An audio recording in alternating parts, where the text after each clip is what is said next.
नमस्कार, मेरा नाम है कृष्णा और आप देख रहे हैं जनसत्ता फटाफट। चलिए नजर डालते हैं आज की बड़ी खबरों पर।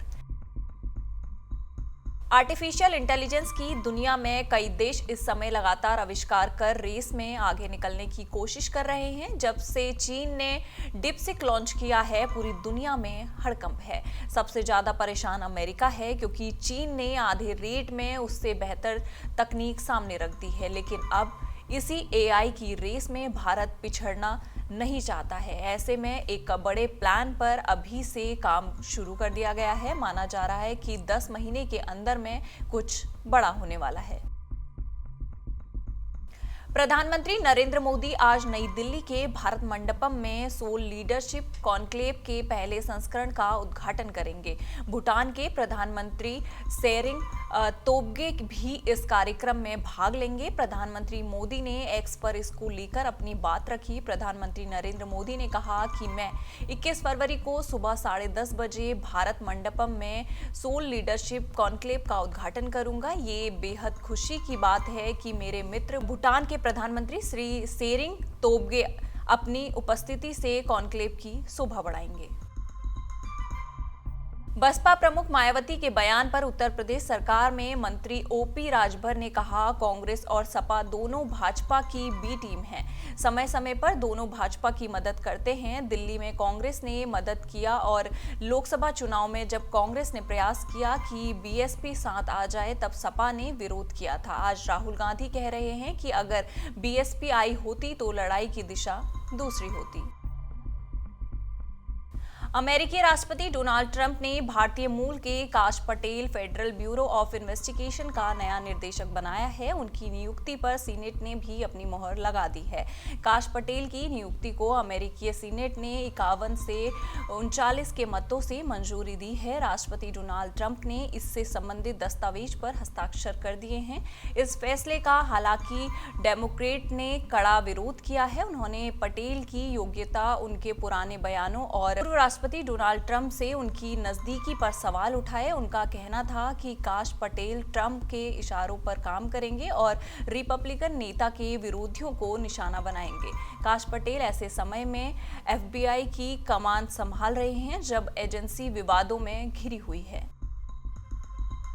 सौरभ गांगुली की कार का दुर्गापुर एक्सप्रेसवे पर भीषण एक्सीडेंट हो गया। पूर्व क्रिकेटर एक कार्यक्रम में जाने के लिए निकले थे जब ये हादसा हुआ। हादसे में सौरभ बाल बाल बच गए हैं। बताया जा रहा है कि दंतपुरा के पास गांगुली के काफिले के सामने एक ट्रक आ गया था, जिस वजह से पूर्व क्रिकेटर के ड्राइवर को इमरजेंसी ब्रेक लगाने पड़े। उस वजह से पीछे से आने वाली कई दूसरी गाड़ियां एक दूसरे से टकरा गई। उसी में एक गाड़ी गांगुली की भी थी। इजराइल की राजधानी तेल अवीव में 3 धमाके हुए हैं। इजराइल ने इसे आतंकी हमला करार दिया है। ये विस्फोट ऐसे समय में हुआ जब युद्ध विराम समझौते के तहत हमास की तरफ से गाजा में 4 बंधकों के शव वापस किए गए थे। इससे इजराइल बहुत दुखी है। इजराइल के पुलिस प्रवक्ता ने बताया कि 2 अन्य बसों में विस्फोटक पाए गए, लेकिन विस्फोट नहीं हुआ। इजरायली पुलिस ने कहा कि 5 बम एक जैसे थे और टाइमर से लेस थे। उन्होंने कहा कि 2 बमों को निष्क्रिय कर दिया गया। तेल अवीव में घटना के बाद रेल और बस सेवा को बंद कर दिया गया है। हाथरस भगदड़ मामले में भोले बाबा को क्लीन चिट दे दी गई है। जो जांच की गई है उसमें पुलिस पर ही लापरवाही के आरोप लगे हैं। इस हादसे में 121 लोगों की दर्दनाक मौत हुई थी। एक भगदड़ ने कई परिवारों को हमेशा के लिए उजाड़ दिया था। अब इस मामले में पहले कहा गया था कि भोले बाबा की भी गलती रही। उनके कार्यक्रम में जरूरत से ज्यादा भीड़ आई।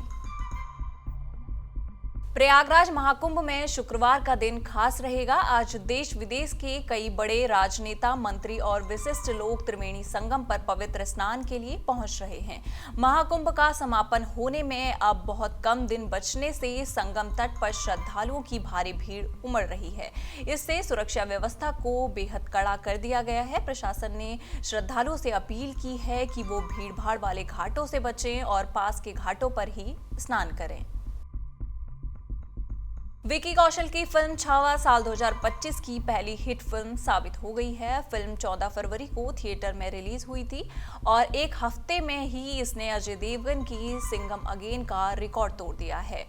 डोमेस्टिक बॉक्स ऑफिस की बात करें तो छावा ने 219.75 का बिजनेस कर लिया है।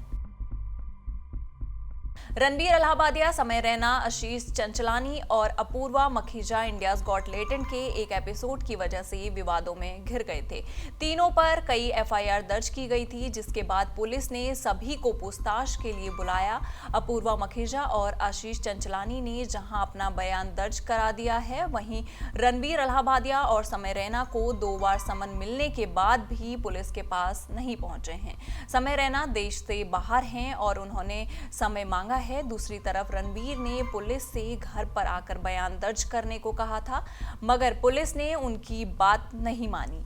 अब जो नई जानकारी सामने आई है उसके मुताबिक रणबीर और समय दोनों ही महाराष्ट्र साइबर सेल के संपर्क में हैं और जल्द ही अपना बयान दर्ज करा सकते हैं। रणबीर और समय के जोक्स पर लोग लगातार निशाना साध रहे हैं। इस कार्यक्रम में अब कथावाचक अनिरुद्धाचार्य का नाम भी जुड़ गया है। कथावाचक अनिरुद्धाचार्य ने रणबीर अलाहाबादिया की आलोचना करते हुए समय रैना के शो इंडियाज गॉट टैलेंट में की गई अश्लील टिप्पणी पर रिएक्ट किया है।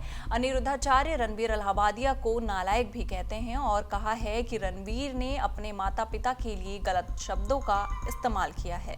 इन सारी खबरों पर आपका क्या कहना है, आप हमें कमेंट सेक्शन में जरूर बताइएगा और इसी तरह की देश दुनिया की खबरों के साथ जुड़े रहने के लिए देखते रहिए जनसत्ता।